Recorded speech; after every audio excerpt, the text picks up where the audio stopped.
मराठा आंदोलनकर्त्यांनी प्रत्येक पक्षाला विचारलं का की तुमचा पक्ष सत्तेवरती आला तर तुम्ही देणार आहात का त्या कोट्यातनं आम्हाला आरक्षण? हे तुम्ही पवारसाहेबांच्या पक्षाला विचारा, उद्धवरावांच्या पक्षाला विचारा. एकही पक्ष हो म्हणणार नाही. मी तुम्हाला लिहून देतो सर्टिफिकेट काय म्हणत त्याला अफिडेविटवरती. नाही परवडणार कोणाला ते. हे सुद्धा आंदोलनकर्त्यांनी समजून घेतलं पाहिजे. आरक्षणाचा रिव्ह्यू करायचा आणि जो मधल्या काळात आरक्षणाचा फायदा घेऊन पुढे गेलेला आहे त्याला बाजूला ठेवायचं. ही तरतूद आहे, ती कुठलंही सरकार पाडू शकत नाही. तर ही जी न्यायाची कल्पना आहे ना, कोणती 50%ची, कसं कुठनं आलं 50%? काय लॉजिक याच्या पाठीमागचं? अशी मागणी केली पाहिजे संयुक्त की 50% वाढवण्याची घटना दुरुस्ती करा. कुठल्या तरी समाजाचा महाराज बाकीच्या लोकांना सांगतो की आपल्या सप्त्यात या जातीच्या लोकांना बोलवायचं नाही.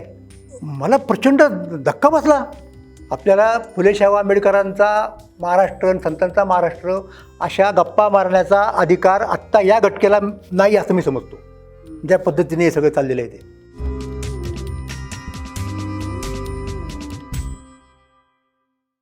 तुमच्या पूर्ण ऐतिहासिक संदर्भातून दोन गोष्टी दिसतात.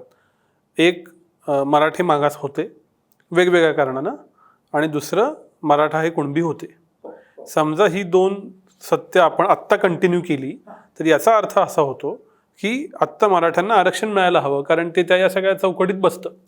मग पुढचा प्रश्न असा तयार होतो की इतके वर्ष मधली स्वातंत्र्योत्तर काळात हे कसं चाललं, आणि आता मग जे आहे की माझ्या ताटातलं तुम्ही घेता त्याच्यापेक्षा तुमचं वेगळं ताट मांडा, अशी जी भाषा आहे, ह्याचं काय करायचं? नाही, ती भाषा आहे ना, म्हणजे ती भाषा वापरताना लोक चुकीच्या पद्धतीने कधी कधी बोलतात. हा एक मुद्दा येतोच. त्यामुळं ते इतर लोकांना फिटिंग वाटतं, मग तेही तसंच बोलतात. आणि मला वाटतं मी 6 महिन्यांपूर्वी कमीत कमी आपल्या चॅनलवरती सांगितलं होतं की काय महाराष्ट्रातल्या राजकीय लोकांची भाषा खाली आलेली आहे. तर त्याचं पुढचं रिफ्लेक्शन आहे ना. वरच्या लोकांनी एकदा आपली पातळी सोडली की खालचे लोक सोडत जातात. हे गेले काही वर्ष आपण बघतोय ना महाराष्ट्रातल्या राजकीय लोकांची भाषा काय आहे. मग त्याच भाषेचं प्रतिबिंब इतरांच्या भाषेमध्ये पडलं, चळवळी करणाऱ्या लोकांच्या, कारण तीच भाषा चालते ना. मग ह्यांनी तसं बोलल्यानंतर त्यांनी, म्हणजे ध्वनी आणि प्रतिध्वनी, आत्ता ध्वनी आणि प्रतिध्वनीची एवढी सरमिसळ झाली आहे की नेमकं ध्वनी कोणता आणि प्रतिध्वनी कोणता हे कळत नाही लोकांना. मग दुसरा म्हणतो की तुझा ध्वनी आहे, माझा प्रतिध्वनी आहे. एकमेकांच्यावरती असे आरोप होतात, तू जातीयवादी आहे, मी जातीयवादी नाही. आता याच्यात काय करणार तुम्ही? ही वस्तुस्थिती आहे ना. पण याचं असं होत नाही का की मराठा समाज मागास होता पण त्यानं त्याचा क्लेम केला नाही, इतर समाजानं केला, आणि आता ते असं म्हणतात की आम्हाला क्लेम केला, नव्या रचनेत आम्हाला आमचं मिळालंय, आता तुम्ही क्लेम करायला येऊ नका. आता 2 गोष्टी सांगतो तुम्हाला मी. मराठा समाजाने क्लेम का नाही केला? पहिल्यांदा मराठा समाज हा बऱ्यापैकी जोपर्यंत शेती त्याची व्यवस्थित होती ना, तोपर्यंत बऱ्याच लोकांचं शेतीवरती भागत होतं. नाही शिकलं तरी चालेल अशी परिस्थिती होती, नाही नोकरी केली तरी चालेल अशी परिस्थिती होती. त्यामुळे त्याला नाही वाटलं इथं क्लेम करायला. इथं काय मिळते? नोकऱ्या मिळतात. घरातल्या सगळ्यांचा निर्वाह जर याच्यावरती होत असेल, शेतीवरती, तर कशाला भांगडीत पडायचं? जे करतात नोकऱ्या त्यांना करू द्यात. हे तीच गोष्ट शिक्षणाची सुद्धा आहे ना. मुद्दा काय माहिती आहे का? आणि तो मुद्दा मला असं वाटतं की महत्त्वाचा आहे की मागासलेपण ही कल्पना सापेक्ष आहे आणि काळाप्रमाणे बदलणारी आहे. आणि हे कायद्याला माहिती आहे, हे घटनेला माहिती आहे. त्यामुळं आरक्षणाचा रिव्ह्यू करायचा ठराविक यांनी, आणि जो मधल्या काळात आरक्षणाचा फायदा घेऊन पुढे गेलेला आहे त्याला बाजूला ठेवायचं. ही तरतूद आहे, ती कुठलंही सरकार पाडू शकत नाही, पाळलेली नाही कुणी. लोकशाहीची म्हटलं ना मी काही, ती पॅकेज असतं, तोटेही असतात. हा एक तोटा आहे त्यातला. लोकमतं, उद्या जर आपण एखाद्या समूहाला बाहेर काढलं आणि त्याने उद्या आपल्याला मतं दिली नाहीत तर, ही सगळ्या राजकीय पक्षांची भीती आहे. त्यामुळे ते डेअरिंग कुणी करत नाही. तुम्ही घटनेप्रमाणे वागा असा आग्रह धरताना, तेव्हा सगळ्या गोष्टी पाळल्या पाहिजेत. मग एवढ्यापुरतीच घटनेप्रमाणे वागा आणि बाकीचे तशाच ठेवा बांधून, हे नाही चालणार. ही डुप्लिकेट पॉलिसी होती लोकांची. मग तर हा बेसिक मुद्दा तिथला आहे की तुम्हाला ते जर पाळायचं असेल. आता काय झालं आहे मी तुम्हाला परत सांगतो मुद्दाम, की 18-19 सालची जी मराठा मोर्चाची चळवळ होती आरक्षणाच्या संदर्भात, त्यावेळेला मी त्यावेळच्या देवेंद्र फडणवीस सरकारला खूप मदत केली जवळून या सगळ्या आरक्षणाच्या प्रक्रियेत, नंतर सारथीच्या वगैरे प्रक्रियेत. तर तो मुद्दा महत्त्वाचा नाही. आत्ता जे मुद्दे पुढे आले आहेत ना सगळे, की 94चा GR, नंतर आणखीन काय मंडल कमिशनचं स्टेटस नेमका काय, नंतरच्या GRमध्ये जे जाती घातल्या आणि नंतरही काही घातल्या, त्या घालताना काय प्रक्रिया पाळली गेली, कुठले कायदे पाळले गेले, ह्याची चर्चा तेव्हाही होत होती. ही नवीन नाही चर्चा. सराटे पाटलांसारखे लोक ॲडव्होकेट ह्यांना हे सगळं माहिती आहे, काही प्रमाणात म्हणजे बऱ्याच प्रमाणात कोणऱ्यांना माहिती आहे, आणखीनही काही सुज्ञ लोक आहेत त्यांनाही माहिती आहे. पण ते तो प्रश्न लावून धरत नव्हते का, किंवा आपल्याला सुद्धा आहे ना सरळ मार्गाने मिळत असेल काही न करता, कोणाला न दुखवता, कोणाचं न काढून घेता, तर बरं ना, कशा त्यांच्या याच्यातनं आपण आता परिस्थिती अशी आली की जर तयारच नसतील तर मग त्यांना हे हाताने काढावं लागतात. म्हणजे आता उदाहरणार्थ जरांगी अशी भाषा करायला लागली की मंडल आयोगच बेकायदेशीर आहे, बोलतात या पद्धतीने. नंतर असं म्हणतात की त्या 94च्या GRमध्ये कुठल्या त्याच्यानंतरचे सगळेच हे आहेत बेकायदेशीर आहेत.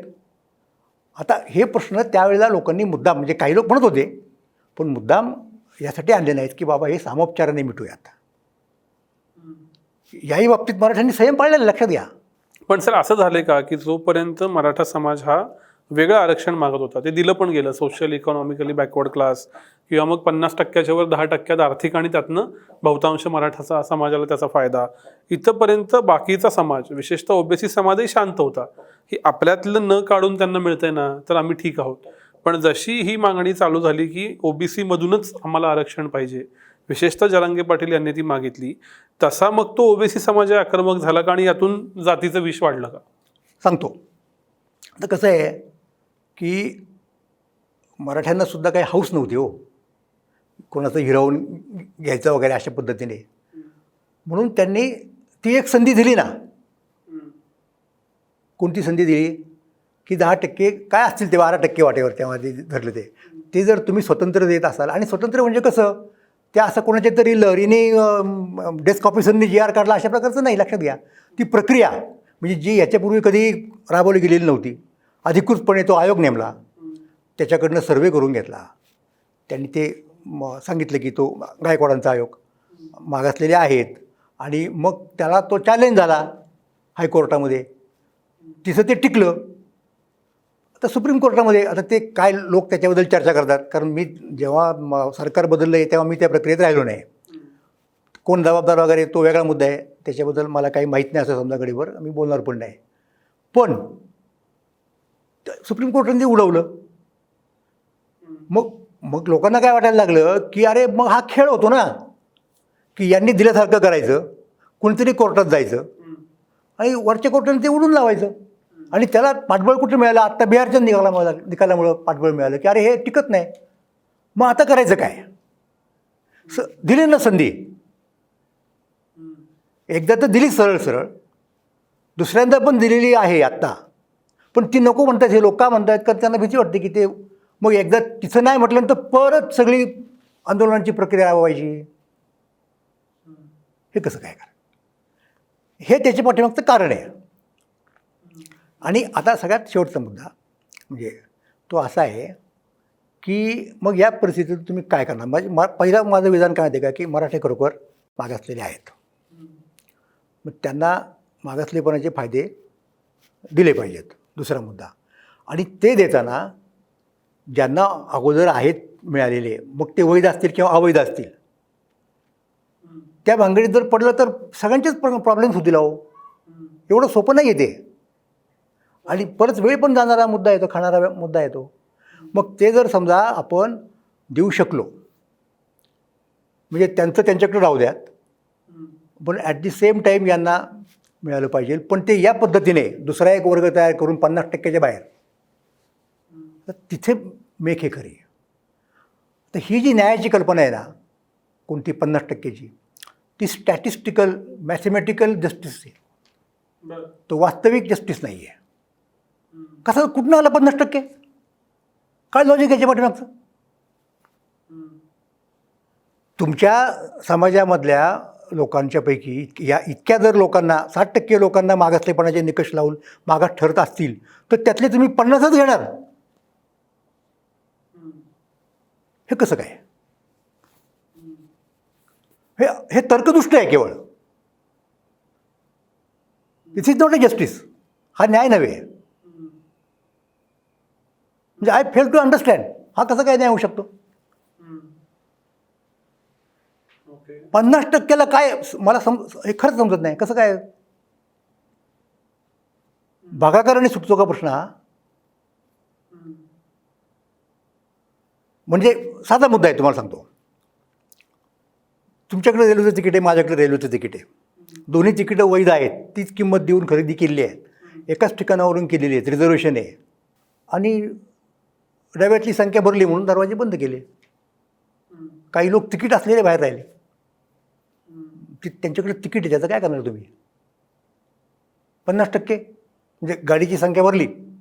माझं म्हणणं असं आहे की ह्या परिस्थितीतून मार्ग काढण्याचा फक्त एकच, म्हणजे काही कायदेतज्ञ खूप काय काय वेगळे सांगतात, ठीक आहे, म्हणजे त्यांच्याही पर्यायांचा जरूर सरकारने विचार करावा, पण सगळ्यांनी मिळून आणि आपापसात भांडण न करता लक्षात घ्या. कारण आपण अत्यंत वाईट अवस्थेत आत्ता आलेलो आहोत की याच्यापूर्वी महाराष्ट्राच्या इतिहासामध्ये इतक्या खालच्या स्तरावरती आपण आलेलो नव्हतो. म्हणजे मला वाईट कधी वाटलं सगळ्यात जास्त तुम्हाला सांगतो. मी वारकरी आहे आणि वारकरी पंथ हा पहिल्यापासून समतेचा पुरस्कर्ता असा पंथ राहिलेला आहे आणि मी ती मांडणी करत आलेलो आहे. मी जेव्हा त्या चॅनलवरती दृश्य पाहिलं की कुठल्या तरी समाजाचा महाराज बाकीच्या लोकांना सांगतो की आपल्या सप्त्यात या जातीच्या लोकांना बोलवायचं नाही, म्हणजे मला प्रचंड धक्का बसला. कारण माझ्या संप्रदायातले समतावादी लोक जर असं म्हणायला लागलं तर मग महाराष्ट्राला आधार काय आहे. वारकरी संप्रदाय बाजूला काढला तर महाराष्ट्रात समतेला ऐतिहासिक बैठक नाही आहे. मी जेव्हा त्या चॅनलवरती दृश्य पाहिलं की कुठल्या तरी समाजाचा महाराज बाकीच्या लोकांना सांगतो की आपल्या सप्त्यात या जातीच्या लोकांना बोलवायचं नाही, म्हणजे मला प्रचंड धक्का बसला. बघा, मी तुम्हाला एक शिवी दिली, तुम्हाला 2 द्याल, मी तुम्हाला 4 देईन ना. अहो, शिव्यांचे काय वानवा आहे आपल्या मराठीमध्ये, ही वाढतच जाणार,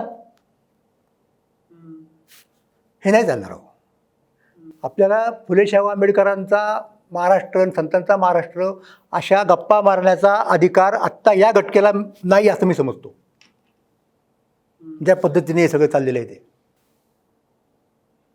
म्हणून मी इथे आलो. तर मग काय मुद्दा येतो तिथे, आपण रेल्वेच्याच याचं उदाहरण घेऊ की डब्यामध्ये पुरेशी संख्या झाली म्हणून डब्याची दारं आतून बंद करून घेतली, बाहेरच्या लोकांना आत घेत नाहीत.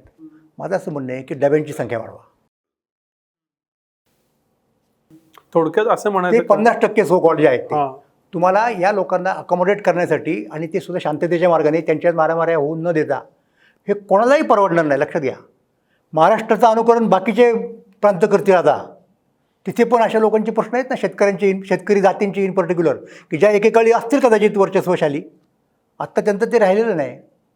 असतील तर म्हणजे हे चालणार नाही. लक्षात घ्या, सगळ्यांच्या दृष्टिकोनातून. त्याच्यामुळं याच्यावरती तोडगा काढणं फक्त मराठ्यांचं काम नाही, फक्त ओबीसींचं काम नाही, सगळ्यांनी करायचं काम आहे. आणि त्यासाठी यांनी एकत्र येऊन बसायला पाहिजे आणि अशी मागणी केली पाहिजे संयुक्त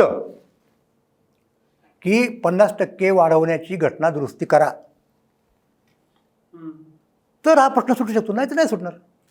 सर, याचा अर्थ तुम्ही म्हणता, त्याचा अर्थ असा आहे की 50%ची मर्यादा काढणं हा या प्रश्नाचं उत्तर आहे. नाहीतर मग मराठी म्हणतात त्याप्रमाणे वैधता अवैधता तपासा, आणि अवैध खरंच निघाले तर ना त्यांना बाजूला काढा, किंवा दुसरं परत काय रिव्ह्यू घ्या, करा, परीक्षण करा कायद्याच्या तरतुदीप्रमाणे, आणि बघा कोणते वर्ग पुढे गेले आहेत, मग जे पुढे गेले त्यांना काढा. हे तुम्ही करणार आहात का. म्हणून मी आत्ता जे सांगतोय ते त्याच्यामध्ये, त्या मार्गामध्ये तो मराठ्यांनाही परवडण्यासारखा आहे, ओबीसींनाही परवडण्यासारखा आहे, आणि राज्यकर्त्यांना सुद्धा परवडण्यासारखा आहे. दुसरा मार्ग राज्यकर्ते करू शकत नाहीत, अवलंबू शकत नाहीत, कारण ते ओबीसीला दुखू शकत नाहीत, ते मराठ्यांना दुखू शकत नाहीत, त्यांना मतं पाहिजे असतात. म्हणून लोकशाहीच्या गुणदोषांच्यापैकी हा एक मुद्दा आहे, तुम्हाला लोकांनाही करावा लागतो. पण सर, ज्यावेळी तुम्ही 50%ची मर्यादा काढा असं म्हणता, त्यावेळेला त्याचे 2 इम्प्लिकेशन होतात. एक, असं जर का झालं तर जे प्रचारात एका पक्षाचं होतं की जितका जात, जितकी ज्याची संख्या तितकं त्याचं आरक्षण. तसं नाही म्हणणार मी. नाही, तिथे खरोखर कसोट्या लावा ना. असं नाही काय, म्हणजे ते तो धंदा खोटा आहे, तो धंदा खोटा आहे. म्हणजे काही जागा या नाही राहिल्याच पाहिजे, मेरिटवर ओपन. नाही, तो ती मला वाटतं लोहियांची थिअरी असेल मला माहीत नाही, म्हणजे कदाचित माझा त्याच्यावरती विश्वास नाही. म्हणजे माझ्या जातीत 100 माणसं आहेत समजा, आणि त्याच्यातली खरोखर 50 पुढारलेली आहेत, त्यांचा कशाला विचार करायला पाहिजे ना याच्यामध्ये? नाही करायचा.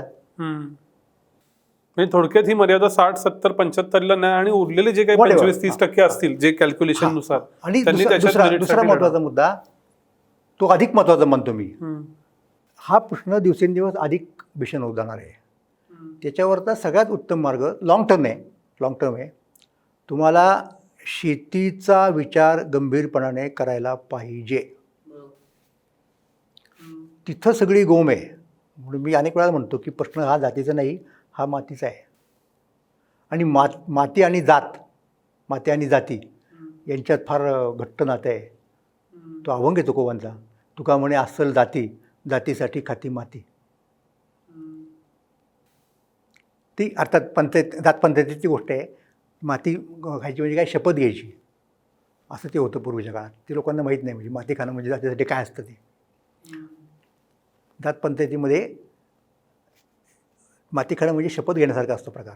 खरं बोलेन तर ते जाऊ द्या. तर तो मातीचा प्रश्न आहे, आणि तो तुम्हाला, आणि तुम्ही सगळ्या उड्या मारताय की कसलं आपली IT इंडस्ट्री वाढली आणि कसे जायला लागले अमेरिकेत, आणि तिकडं कसं आपलं वर्चस्व आहे त्या सिलिकॉन व्हॅलीमध्ये. ठीक आहे, ती चांगली गोष्ट आहे, त्यांच्या आधारे बरे तुम्ही जगावरती राज्य करा, पण ह्या प्रश्नाचं काय करणार? मातीचा प्रश्न आहे या निवडणुकांच्या निकालातनं पण दिसलं. पण मूळ मुद्दा असा दिसतो की समजा हे देशव्यापी करायचं आहे, तर गुजरातीत आंदोलन झालेलं आहे, राजस्थानात आंदोलन झालेलं आहे, हरियाणात आंदोलन झालेलं आहे. ही सगळी एक लांबलचक प्रोसेस आत्ता सामान्य माणूस म्हणून समोर येते. त्याला पुन्हा हायकोर्टात, सुप्रीम कोर्टात अपील होणार, टिकणार काही वर्ष किंवा कदाचित काही दशकं, हे बदलायला लागू शकतं 50% मर्यादेला. खरी गोष्ट. अशा वेळेला तात्कालिक जी वीण उसवलेली आहे महाराष्ट्राची, त्याचं काय? नाही, तात्कालिक एकत्र बसलं पाहिजे दोघांनी. तुम्ही थोडं सोडायला तयार हो, आम्ही थोडं सोडायला तयार हो. हट्ट नाही चालणार कोणाचा. आता याच्यासाठी कुणी पुढाकार घ्यायचा? याच्यासाठी राज्यकर्त्यांनाच पुढाकार घ्यावा लागेल. मग आता त्यातली गंमत कशी असते माहिती का? तर कोण राज्य करताय आणि कोण बाकीचे, मला घेणं देणं नाही. कुठलाही पक्ष असू शकतो, मी पक्षाच्या बाजूने बोलणार नाही कुठल्या. राज्यकर्त्यांनी एखादी गोष्ट करायची ठरवली, की ती चांगली आहे की वाईट आहे हे न बघता विरोधी पक्षाचे लोक ती कशी हाणून पाडता येईल हे बघतात. हा स्वभाव आहे माणसाचा. कुठल्याही विशिष्ट पक्षाबद्दल मी बोलत नाही आहे, तर जरा त्याच्यावरती नियंत्रण करा ना. उद्या दुसऱ्यांची सत्ता येईल, मग काय करणार तुम्ही? इतकं तात्कालिक पाहून चालणार नाही. हा फार दूरगामी परिणाम करणारा प्रश्न आहे. म्हणजे या प्रश्नानं येत्या ऑक्टोबरमध्ये सत्ता बदलली तरी प्रश्न सुटणार नाही. प्रश्न कसा सुटेल हो? ह्या राज्यकर्त्यांच्या ज्या अडचणी असतील ना, म्हणून मी माझ्या एका व्हिडिओत म्हटलेलं आहे, काय म्हटलेलं आहे की मराठा आंदोलनकर्त्यांनी प्रत्येक पक्षाला विचारलं का? आत्ता भाजपचं सरकार आहे, त्यांच्या हातात आहे, म्हणून त्याला तुम्ही विचारणार. मला मान्य आहे, विचारा की आम्हाला OBCच्या कोट्यातून आरक्षण तुम्ही देता की नाही. पण तुम्ही दुसऱ्या पक्षाला विचारा ना की तुमचा पक्ष सत्तेवरती आला तर तुम्ही देणार आहात का त्या कोट्यातनं आम्हाला आरक्षण? हे तुम्ही पवारसाहेबांच्या पक्षाला विचारा, हे तुम्ही उद्धवरावांच्या पक्षाला विचारा, हे तुम्ही वंचित बहुजन आघाडी पक्षाला विचारा, सगळ्यांना विचारा. एकही पक्ष हो म्हणणार नाही. मी तुम्हाला लिहून देतो सर्टिफिकेट, काय म्हणत त्याला, अफिडेविटवरती. नाही परवडणार कोणाला ते. हे सुद्धा आंदोलनकर्त्यांनी समजून घेतलं पाहिजे. आता योगायोगाने आंदोलनकर्त्यांचे प्रमुख काही राजकारणात नाहीत, त्याच्यामुळे ते म्हणतात मला राजकारण करायचं नाही, मला राजकीय इच्छा आकांक्षा नाही. चांगली गोष्ट आहे, पण याचा अर्थ त्यांनी राज्यकर्त्यांच्या अडचणी समजून घेऊन येत असाही होत नाही. आपण त्या पोझिशनमध्ये जावं ना, जरी आपल्याला इच्छा नसेल तरी सुद्धा. आता ते म्हटले की मी 10 मिनिटात सोडला असतो वगैरे, मी असं ऐकलं कुठेतरी. बघूयात काय होतं ते. नाही, हे सगळं मान्य आहे, हे विचार करणं, धोरणांनी राबवणं. पण जेव्हा गावागावात जातबंदी होते, तोच मुद्दा आहे. लहान मुलं बोलायला लागतात. मला त्याची काळजी आहे. आणि त्यातला सगळ्यात क्लायमॅक्स म्हणजे हा झाला, वारकरी लोक सांगायला लागले की त्या जातीचा लोक आपल्या सप्त्यात नाही पाहिजे म्हणून, कीर्तनकार. हे फारच झालं ना. याची दुरुस्ती करता येणार आहे आणि मला जबाबदार कोण? आपण सगळेच ना. आता कोणाला जबाबदार आहेत सांगा ना. ध्वनीवाले, प्रतिध्वनीवाले सगळे जबाबदार आहेत. खूप आधी, म्हणजे हा खूप out of the context question आहे, पण सेकंड लास्ट क्वेश्चन म्हणून आपण, खूप आधी तुम्ही असं म्हणालात की महाराष्ट्रात उत्तर पेशवाई आली, हे तसं झालेलं असं उत्तर पेशवाईत असं? हो, जाती भांडणं झालीच ना. उत्तर पेशवाईमध्ये जाती जमातीत भांडणं झाली, ग्रामण्य व्हायला लागली, कुणी जानवं घालायचं की नाही, कुणी गंध लावायचा का, कुणी धोतर कसं नेसायचं, झालं नाही याच्यावरती. जातीमध्ये झाली, पोटजातीमध्ये झाली, यांचे अधिकार किती, सारस्वताला अधिकार आहे की नाही षटकर्माचा. तो शिवाजी महाराजांच्या काळातही प्रश्न निघाला, त्यांनी सोडवला होता गागा भट्टाला बोलून. सिकिपींच्या बाबतीतही प्रश्न त्यांनी सोडवला आणि ते निर्णय यांच्या बाजूचे होते, सिकिपींच्या आणि सारस्वतांच्या. पेशवाईत निर्णय बाजूला गेले, विरुद्ध गेले त्यांच्या. त्यामुळं उत्तर पेशवाईचं उदाहरण मी यासाठी दिलं. आणि घराघरात भांडणं, चुलत्या पुतण्यात भांडणं झाले की नाही पेशवाईत, म्हणजे सगळीकडे ना. आणि सगळं म्हणजे त्याच्यामुळं मी हे बा मी 6 महिन्यापूर्वी तुमच्या चॅनलवरती पहिल्यांदा तुम्ही मला विचारलं तेव्हा मी त्याचं उत्तर दिलं असं. आणि खरं तर माझं भविष्य खरं ज्याचं ठरतं त्याला आनंद व्हायला पाहिजे की नाही. पण मला अत्यंत दुःख होतं की माझं हे बाकी खरं ठरलं, ते नव्हतं नसतं ठरलं तर मला आनंद वाटला असता. पण दुर्दैव आहे ते की झालं, खरं झालं. 1920-30च्या आसपास ज्यावेळी मराठा आणि तत्सम यांच्यात असा वाद झाला तेव्हा तो कसा सोडवला गेला? नाही, तो कसा सोडवला गेला तुम्हाला सांगतो मी. मराठे काँग्रेसमध्ये गेले, त्यामुळे ब्राह्मणेतर पक्ष नावाची गोष्टच नष्ट झाली आपोआप. अच्छा. तरी काही होते लोक मूळ धरून, पण त्यांचं काही चाललं नाही. सगळा समाज बहुतेक करून बहुजन समाज हा काँग्रेसमध्ये गेला, त्याच्यामुळे तो प्रश्न आपोआप सुटला तिथे. म्हणजे त्या प्रश्नाला त्यावेळी जशी वाट मिळाली काळाच्या ओघात, तशी आत्ता नाही मिळणार. त्यावेळेला परक्यांचं राज्य होतं हो. स्वातंत्र्य मिळणं हा प्रायोरिटीचा मुद्दा होता. ब्राह्मण आणि ब्राह्मणेतर यांचा वाद टोकाला जेव्हा गेला होता तेव्हा पुण्यामधले ब्राह्मणेतरांचे नेते म्हणजे कोण, केशवराव जेधे. आणि ब्राह्मणांचे नेते म्हणजे कोण, काकासाहेब गाडगीळ. तो वन फाईन मॉर्निंग सकाळी काकासाहेब थेट जेध्यांच्या घरी गेले, थेट घरी गेले आणि बसले आणि सांगितलं, वहिनी चहा ठेवा. केशवरावांच्या पत्नीला सांगितलं. तर केशवरावांनी आश्चर्य वाटलं की काय, कसं काय आले. त्यांनी सांगितलं, अहो आपल्याला लुबाडणारा ब्रिटिश सत्ताधीश जो आहे ना, तो सगळा त्यातला शेलका वाटा घेतोय, लोणी तो खातोय आणि आपण ताकासाठी बांधतोय. तर हे बंद केलं पाहिजे, आपण थांबूयात. आणि थांबलं ना. म्हणजे 2 गोष्टी होत्या. काकासाहेबांच्या सारख्या लोकांनी ही भूमिका घेतली आणि तिकडे विठ्ठलरामजी शिंदेंनी समजून सांगितलं या सगळ्या मराठ्यांना, ब्राह्मणेतरांना की अरे देशाच्या स्वातंत्र्याचा प्रश्न हा महत्त्वाचा आहे, आपण काँग्रेसमध्ये जाऊयात आणि स्वातंत्र्य लढ्यात उतरूयात. ब्राह्मणेतर पक्षाचा स्वातंत्र्याला विरोध होता त्या काळात. तसा आत्ता इश्यू कुठे ना की सगळ्यांच्या म्हणजे परकीय आक्रमण वगैरे आलं तर गोष्ट वेगळी आहे, ते येऊ नये अर्थात. मग असं काहीतरी बाकीच्या मतभेद आपल्यातले विसरून आपण एकत्र असा इश्यू दिसत नाही मला. धर्म हा हे सगळे प्रश्न सोडवणारा मार्ग नसतो. हे बा, तुम्ही फार महत्त्वाच्या मुद्द्याला हात घातला. समजा अशी कल्पना करूयात की हिंदूंनी सगळा एकत्र यायचं समजा. मग आत्ता ज्यांच्यात वाद चालला ते हिंदूच आहेत ना. मराठे काय, मराठेतर काय आणि ब्राह्मण काय, ते एका धर्माचे आहेत तरी त्यांच्यात सुरूच आहेत ना. एकमेकांची आगळी करतायत, एकमेकांवर टीका करतायत, एकमेकांच्यावरती खापर फोडतायत.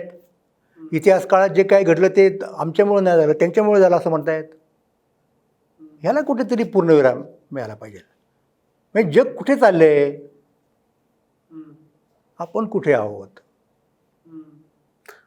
धर्माच्या राजकारणाला उत्तर जातीचं राजकारण ह्या कॉन्टेक्स्चुअलायझेशन जे 90 नंतर झालं असं म्हणतात, त्याचा हा परिपाक आहे का?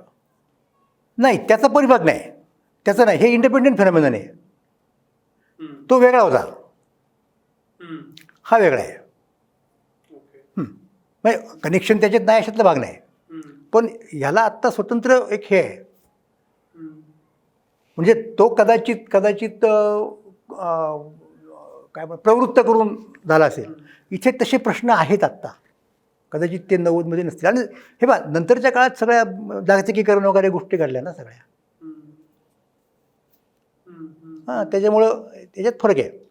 तुम्ही जगाबद्दल लिहिताय म्हणून पुन्हा एकदा out of the context question की जगात असं काय झालंय का? कारण प्रत्येक ठिकाणी वेगवेगळ्या नावानं असेल पण शेती करणारा समूह आहेच ना. नाही, जगात असं नाही होणार, तुम्हाला सांगतो मी. रशियात कदाचित होण्याची शक्यता होती, चीनमध्ये होती, शेतकरी विरुद्ध इतर. पण त्यांनी काय केलं, मोठ्या स्किलफुली कुणी दडपशाही केली काही लोक. हा प्रश्न विचारला बरं झालं. मी तुम्हाला सांगतो, जगात सगळ्या पुढारलेल्या लोकांनी, इंडस्ट्रियली पुढारलेल्या, आपली इंडस्ट्री शेतीचा आणि शेतकऱ्यांच्या हितसंबंधांचा बळी देऊनच उभी केलेली आहे.